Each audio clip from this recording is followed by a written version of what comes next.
19 तारखेच्या अपघातानंतर पुण्यातल्या व्यवस्थांवर जे प्रश्न उभे राहिले त्यानंतर पुणे पोलिसांनी आता त्यांना जाग आली आहे। अनेक रस्त्यांवर रात्री उशिरापर्यंत पोलीस वाहन चालकांची तपासणी करतात। मात्र या प्रकरणातल्या मूळ मुद्द्यांऐवजी याला विविध फाटे फोडले जात आहेत का, अशी ही शंका उपस्थित होऊ लागली आहे।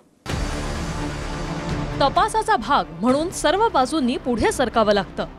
मात्र या केसमध्ये मूळ खोड सोडून इतर मुद्द्यांनाच जास्त महत्त्व दिलं जात असल्याचाही आरोप होतोय।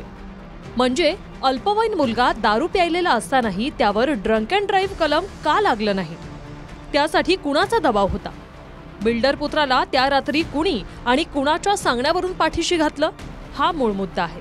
आता या केसच्या अनुषंगानं येणाऱ्या इतर मुद्द्यांवर जास्त फोकस कसा होतोय ते बघा। अपघाताच्या दुसऱ्या दिवशी अल्पवयीन आरोपीला दारू देणारे 2 बार मॅनेजर, 2 बार मालक अटकेत। तिसऱ्या दिवशी नियम न पाळणाऱ्या 28 पब्स आणि बारवर कारवाया। चौथ्या दिवशी मुद्दा आला आरोपीच्या आजोबा सुरेंद्र अग्रवालचा छोटा राजनशी संबंध। अनेक वर्षांपूर्वींची केस चर्चेत। कायद्यानुसार अल्पवयीन मुलाच्या हाती गाडी दिल्यास पालकाला अटक होते। मात्र आरोपीच्या वडिलांनी ड्रायव्हरला धमकावलं म्हणून या प्रकरणात अटक झाली। नंतर कुठेतरी मूळ या प्रकरणाशी संबंधित 2 पोलीस अधिकारी निलंबित झाले। यानंतर आरोपीची गाडी ठीकठाक होती का याची तपासणी आरटीओने अपघातानंतर केली। त्या गाडीत काही डिफेक्ट नव्हता, यासाठी जर्मनीहून एक टीम तपासणीला येणार आहे। रक्ताचे नमुने बदलले म्हणून 2 डॉक्टर अटकेत। त्या डॉक्टरांची नियुक्ती कोणी केली यावरून आरोप। डॉक्टरांच्या चौकशीसाठी नवी समिती, त्या समिती अध्यक्षावर भ्रष्टाचाराच्या आरोपांनी घमासान। यानंतर डॉक्टर तावरेंनी किती संपत्ती जमवली यासाठी एसीबीला निवेदन। नंतर महाबळेश्वरमध्ये आरोपीच्या आजोबानं बेकायदेशीरपणे बांधलेल्या रिसॉर्टवर कारवाईचे आदेश। म्हणजे भविष्यात या सर्व फांद्या छाटल्याही गेल्या तरी खोडाला कधीच धक्का लागत नाही, हा आजवरच्या अनेक हाय प्रोफाईल केसमधला अनुभव आहे। पुण्यातल्या अनेक पब्स आणि बारमधून पोलिसांनी महिन्याला हजारोंचा हफ्ता मिळत असल्याचा आरोप धंगेकरांनी केला। त्यावरून उत्पादन शुल्क मंत्री शंभूराज देसाईंची नोटीस मिळाल्यास सर्व पुरावे देणार असल्याचं धंगेकरांनी म्हटलंय। श्री धनगेकर आणि श्रीमती अंधारे यांनी केलेलं वक्तव्य हे निराधार आहे, याच्यात कुठलंही तथ्य नाही, त्यांच्याकडे कुठलेही पुरावे नाहीत।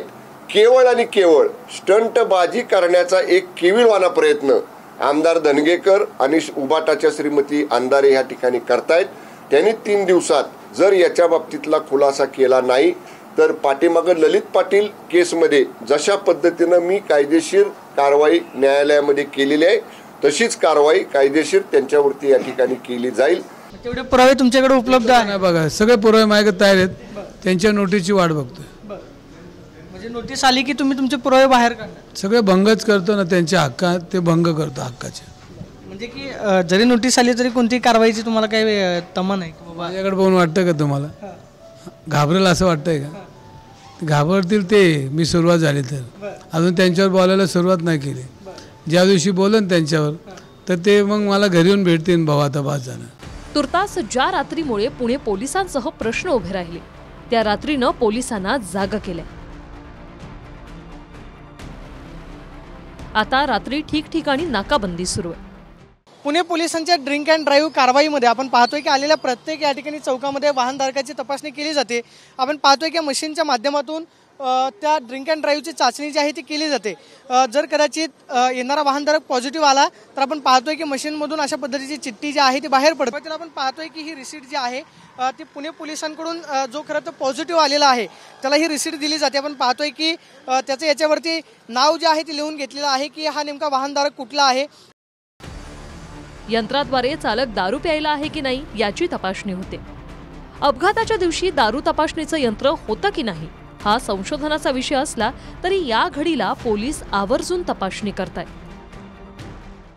रात्रीचे आपण पाहतोय की 12:30 वाजलेले आहेत। रात्री 12 वाजता या कारवाईला सुरुवात होते आणि पहाटे 3 पर्यंत पुणे पोलिसांकडून ही कारवाई जी आहे ती राबवली जाते। आपण पाहतोय की कल्याणनगर भागामधल्या या चौकामध्ये ही पुणे पोलिसांकडून कडक कारवाई जी आहे ती सुरू असल्याचं पाहायला मिळते। पुण्यातलं कार अपघात प्रकरण घडलं आणि त्यानंतर पुणे पोलीस सतर्क झालेले पाहायला मिळत आहेत आणि प्रत्येक चौकामध्ये पुणे पोलिसांकडून ही नाकाबंदी पहाटे 3 पर्यंत राबवली जाते। प्रदीप कापसे, TV9 मराठी, पुणे।